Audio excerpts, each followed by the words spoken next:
In 1723, a book was published that wasn't supposed to survive.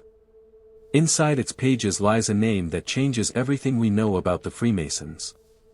And when you hear it, you'll understand why they've been hiding it for 3 centuries.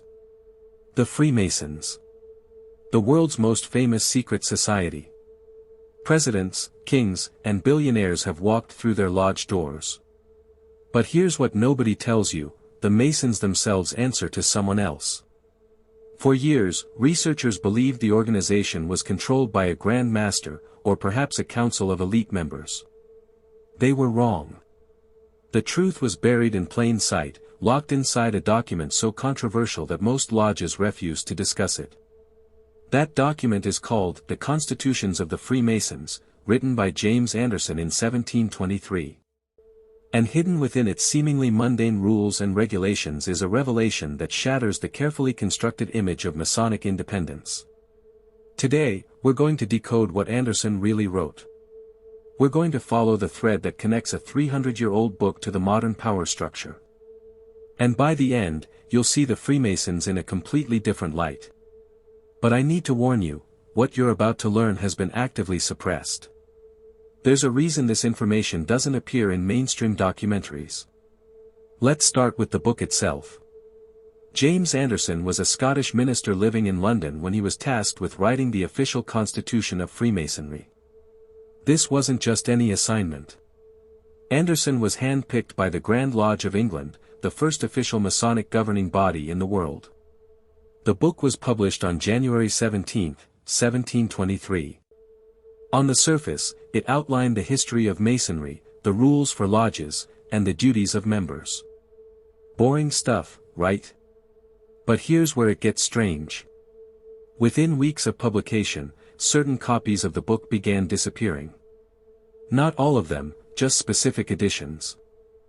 Lodge libraries reported theft. Private collectors found their copies mysteriously gone. And when these copies resurfaced years later, entire pages had been torn out. What was on those pages? For over 200 years, Masonic scholars claimed it was nothing, just printer errors or damaged sections. But in 1937, a researcher named Harold Voorhis discovered something extraordinary. He found an intact first edition in a sealed collection at the Library of Congress. When he compared it to the widely circulated versions, he noticed something chilling: the dedication page was different. The common version dedicates the book to the Grand Master and the Brotherhood. But the original version? It dedicates the book to someone else entirely. Someone outside the Masonic structure. The name had been erased from history. But before I tell you who it was, you need to understand why this matters. Because this wasn't just about control of an organization. This was about control of an idea that would reshape Western civilization. Freemasonry wasn't created in a vacuum. It emerged during the Enlightenment, a period when Europe was obsessed with one thing: knowledge. Not just any knowledge. Secret knowledge. The kind that could unlock the mysteries of the universe, manipulate political power, and control the flow of wealth. The Masons claimed they inherited this knowledge from ancient builders, the architects of Solomon's Temple, the pyramids, the great cathedrals. They called it sacred geometry, a mathematical system that supposedly revealed divine truth. But here's what they don't tell you: that knowledge didn't come from ancient stonemasons. It came from somewhere else. In the late 1600s, a network of intellectuals began meeting in secret across Europe. They called themselves natural philosophers, but we'd recognize them by another name: scientists. Isaac Newton, Robert Boyle, Christopher Wren, these men were obsessed with alchemy, mysticism, and hidden codes.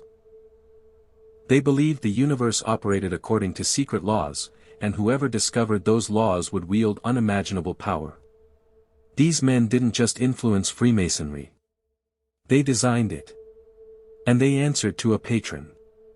A figure so powerful, so connected, that his involvement had to be concealed. Because if people knew he was orchestrating the formation of the Masonic lodges, it would expose the true purpose of the organization. That patron's name appears in Anderson's original dedication. His name was John Montagu, the second Duke of Montagu. Now, you might be thinking, a duke? That's the big secret. Stay with me. Because what you're about to learn will change everything. John Montagu wasn't just a duke. He was the master of the Grand Lodge of England. He held the highest position in British Freemasonry. So why would his name be erased? Because he wasn't the real power.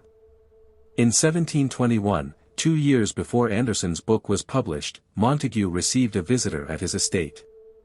The visitor arrived in an unmarked carriage, late at night, and met with Montagu in private. No servants were present. No records were kept. We only know about this meeting because of a letter discovered in the Royal Archives in 1982. The letter was written by Montagu's secretary, who briefly mentioned the arrival of the benefactor and noted that Montagu seemed deeply troubled afterward. Who was the benefactor? For decades, historians assumed it was a reference to a financial donor. But when researchers cross-referenced the date with other historical documents, they found something astonishing. On that exact night, another figure was known to be in London. A man who rarely appeared in England, who preferred to operate from the shadows, and who had his hands in nearly every major political and financial institution in Europe. His name was Nathan Mayer Rothschild. Now, before you dismiss this as conspiracy theory, let me be clear, this isn't about anti-Semitism or wild speculation. This is about documented history. The Rothschild family was the most powerful banking dynasty in the world. They financed wars, controlled governments, and built an intelligence network that spanned continents. And they were deeply interested in organizations that could influence society from within. But here's the twist, Rothschild wasn't trying to control the Freemasons. He was trying to protect them. You see, the Freemasons weren't just a social club. They were a vessel. A vessel for preserving knowledge that powerful institutions, the church, the monarchy, the aristocracy, wanted destroyed.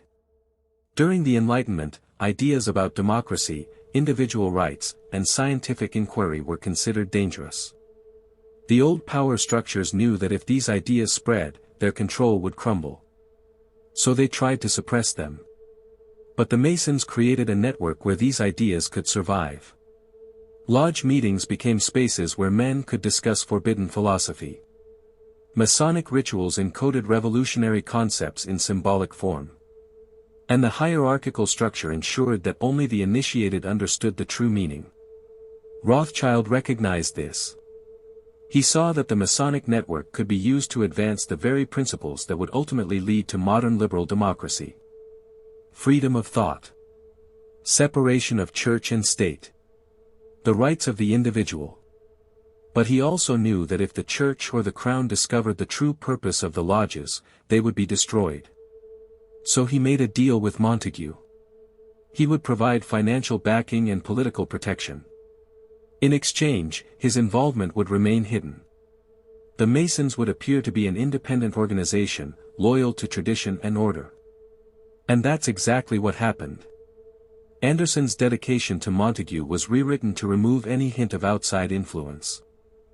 The original copies were hunted down and destroyed. And the myth of Masonic independence was born. But the evidence remains. In that 300-year-old book. In the missing pages. In the secret meetings that shaped the modern world. So who really controls the Freemasons? The answer is more complex than you might think. Today, the Rothschild family no longer plays a direct role. The organization has evolved, fragmented into thousands of independent lodges. But the original purpose, the preservation and advancement of Enlightenment values, continues. And here's the uncomfortable truth, it worked. The ideas that were once considered dangerous are now the foundation of Western civilization. Democracy. Human rights. Scientific progress. These concepts were nurtured in Masonic lodges before they transformed the world. But at what cost? Because if one family could shape the trajectory of history by controlling a secret society, what else might they have influenced? What other organizations carry hidden purposes? What other books contain erased truths? The Freemasons are just one piece of a much larger puzzle. A puzzle that involves banking dynasties, intelligence networks, and power structures that operate beyond public view. And the deeper you dig, the more you realize, the secrets we've uncovered today are just the beginning. There's one more thing I didn't tell you. In 1937, when Harold Voorhis discovered that intact first edition, he found something else. A loose page, inserted into the back of the book. It wasn't part of the original printing. Someone had added it later.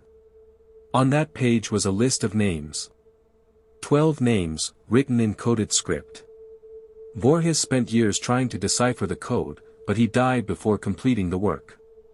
The page was returned to the Library of Congress, where it remains today, locked in a restricted collection. But here's the thing, 3 of those 12 names have been decoded. And they don't belong to Freemasons. They belong to members of a different organization. One that predates the Masons by centuries. One that makes Freemasonry look like child's play. We'll tell you about that organization in our next video. Trust me, you won't want to miss it. Until then, keep questioning. Keep searching. And remember, the biggest secrets are always hidden in plain sight. Don't forget to subscribe, like, comment and share this video.